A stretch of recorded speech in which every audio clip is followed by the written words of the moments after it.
Karfe 7 agogon Najeriya, Nijar, Kamaru da Chadi, shida kenan agogon TU da Ghana.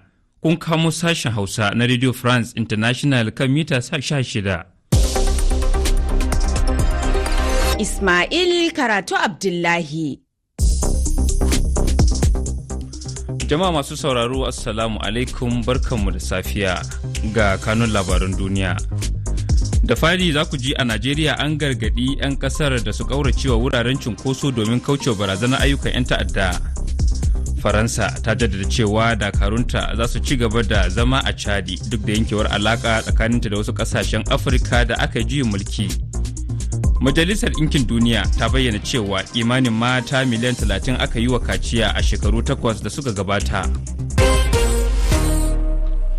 Hukumar tsaro ta farin kaya a Najeriya ta gargaɗi 'yan ƙasar da su ƙauracewa wuraren cunkoson jama'a don ƙaucewa barazanar duk wani nau'in abin fashewa mai haɗari da ka iya tashiwa a irin wannan lokaci. A cikin wani saƙo ɗauke da sa hannun kakakinta Peter Afunaya ga mabiya addinin Kirista da Musulmi domin taya su murna gabanin zagayowar watan ibadansu na azumin Ramadana da Ista. Hukumar ta ce shawarar ta zama wajibi domin a zauna lafiya. Kakakin ya yi kira ga al'umma da su ƙara sanya ido a yankunansu tare da gaggauta sanar da hukumomin tsaro idan suka ga wani yunkuri na ta da hankulan jama'a inda suke. Gwamnatin Najeriya ta ce ta aike da sojoji domin ceto ɗalibai sama da 250 da wasu 'yan bindiga suka yi garkuwa da su a wata makaranta a jihar Kaduna da ke arewa maso yammacin kasar.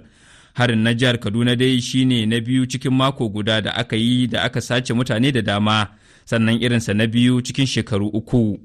Gwamnatin jihar ta Kaduna ta tabbatar da harin wanda aka kai a makarantar Kuriga da ke a ranar Alhamis da ta gabata, amma har yanzu bata bayar da alƙaluman adadin ɗaliban da aka yi garkuwa da su ba.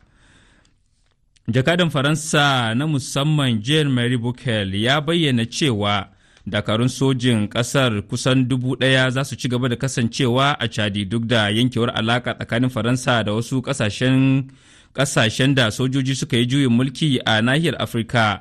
Bockel, wanda shugaban Macron ya nada domin sake fasalin matsugunin sojojin Faransa a Afirka, ya bayyana haka ne yayin ziyarar aiki da ya kai kasar Chadi a ranar Alhamis da ta gabata.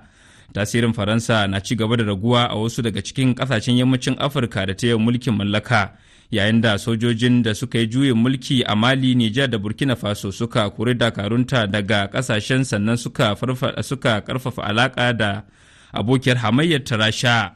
A Burkina Faso wani jirgin sama dauke da mutane 7 ya fada kan wata bishiya bayan kasa tashi yadda ya kamata a yankin gabashin kasar, lamarin da ya yi sanadin mutuwar mutane 5 tare da raunata 2. Bayanai daga hukumomin kasar sun ce jirgin ya taso ne daga wani filin jirgin sama na yanki da ke birnin Dopaga akan hanyarsa ta zuwa birnin Fada Ngurma. An garzaya da mutane 2 da suka jikata zuwa asibiti yayin da hukumomi suka kaddamar da fara bincike a kai. Labaran na zuwa muku ne daga nan sashen Hausa na Radio France International. Murtaniya da Tarayyar Turai sun rattaba hannu kan wata yarjejeniya ta bakin haure a ranar Alhamis da ta gabata, a daidai lokacin da kasar ke kokarin shawo kan matsalar kwararar bakin haure kasar da ke tsallakawa zuwa tekun Atlantika da ke tsallakawa tekun Atlantika zuwa kasar Spain. Da take jawabi a babban birnin kasar, kwamishiniyar harkokin cikin gida ta Tarayyar Turai Eva Johansson ta yaba da yarjejeniyar wadda ta hada da dala miliyan 230 ga Murtaniya domin kula da bakin haure tare da murkushe masu safarar mutane. Wani mai shigar da ƙara a jamhuriyar demokradiyyar Congo a jiya Juma'a ya buƙaci a ɗaure ɗan jaridan nan na mujallar Jeune Afrique Stanis Bujikara na tsawon shekaru 20 a gidan yari bisa zarginsa da hannu wajen leƙen asirin soji a kisan wani ɗan siyasa.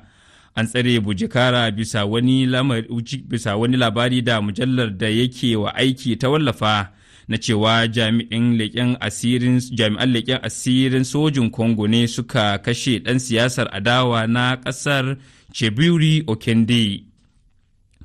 Ministocin kiwon lafiya na kasashen Afirka da ke fama da cutar zazzabin sauro sun sha alwashin gaggauta ɗaukan matakai don kawo ƙarshen mace-macen da cutar yayin da nahiyar ke ci gaba da zama da kashi 95 cikin 100 na yawan mutanen da cutar ke wato kashewa a duniya. RFI.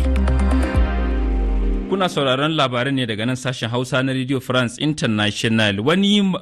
Wani babban ma'aikacin lafiya a asibitin Gaza ya ce wani jirgin saman jin kai ya hallaka mutane 5 tare da jikata 10 a arewacin kasar. Jami Muhammad Ashek ya ce wannan mummunan lamari ya faru ne a jiya Juma'a a arewacin sansani